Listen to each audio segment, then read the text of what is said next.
Hi, my name is Edgar Lopez, and today I'm going to be talking about turbochargers and superchargers, and basically how they work and how they perform on different types of vehicles.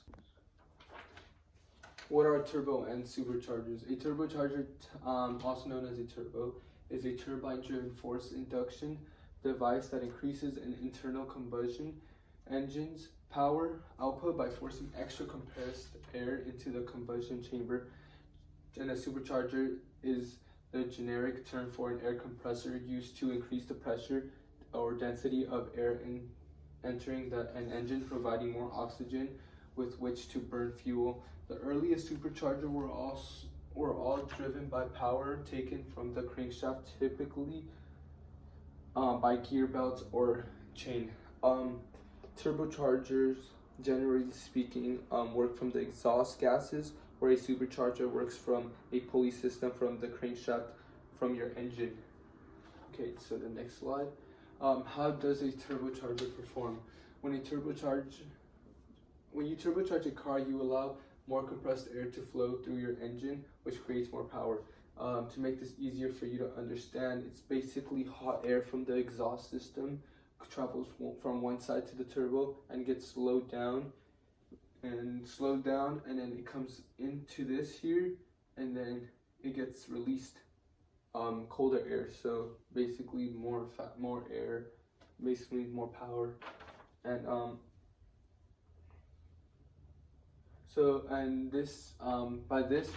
since it's coming from the exhaust system, it basically means it's for fuel economy, it's better than a turbocharger. A turbocharger is generally better for fuel economy when compared to a supercharger, because the supercharger is powered by the engine, and then this is powered by the exhaust system.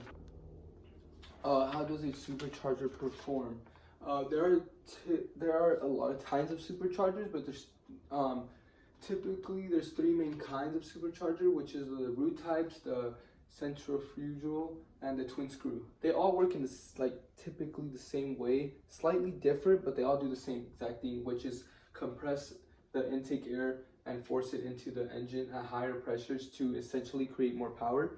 And so this is the diagram is showing you how it basically works. I believe this is a twin screw one, and yeah, and so this typically isn't the best for fuel economy, but if you're supercharging a car by a supercharger car, you aren't really thinking about the fuel that you're going to be spending. It's mostly about the power you're making, so I believe it's worth it. Seems like you'd be more happy. You replace your gas for some smiles and some more power into your car.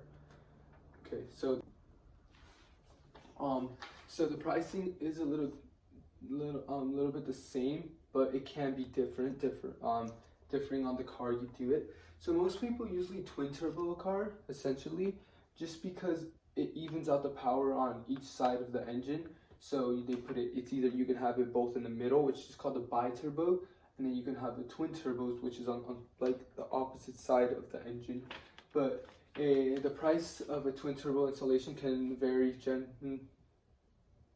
greatly based on a number of factors. Generally, it will cost somewhere around $1,000 to $10,000, assuming labor. It's you could pay somewhere around $90 to $220 an hour to install a turbo kit, and it can be very difficult to install a turbo kit on your own if you don't have any experience.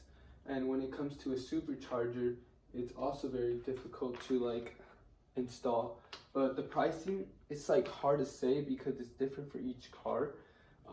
There are also different types of superchargers, but if I had to give an estimate, it'd have to be around $1,000 to $10,000 as well to install. There's different to install them. There are cheaper ones available on the market. There are also premium choices. You will also have to spend a good amount of money and labor to install a supercharger. They will also be around $180 to $260, which is very expensive. This is an example of a turbocharged car. This is an Infiniti G37, and these cars typically make around 300 to 330 horsepower stock straight out of the factory.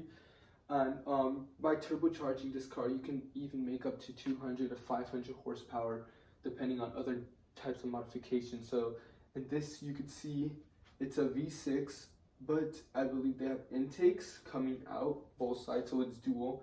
They have an intercooler which is, I believe, it should be boosted. So this car should be making around 500 horsepower. And then this is a Honda S2000. A Honda S2000 makes around 237 horsepower stock. And turbocharging an S2000 isn't the smartest idea. So if you have a turbo, it isn't the smartest idea to turbocharge a car. I feel like if you want to get the full potential the car can get, I believe supercharging is the way to go. A supercharger S2000 would make around 500 to 800 horsepower, also depending on different types of mods. And S2000 usually comes in VTEC, so I believe adding a supercharger with VTEC is okay. So a few more things I'd like to say is like this pros to like supercharging a car. It also has like the sound it gives off, which is like when I hear it, it's like very like it like I don't know, it's like it makes me kind of like in a way of happy, because I have driven a supercharged car, and like the whine it gives off when you're like at high RPMs, or even when you just like barely step on it, you hear this whine which is very like nice. And it's like a turbo, it's usually like it's also an amazing sound, but like I don't think it beats the whine, which is very nice. And then yeah, so that's basically it. Thanks for watching, and these are my sources, and hopefully I helped you learn more about turbo and supercharger cars, and maybe make it like maybe open your eyes into learning something new about the car community.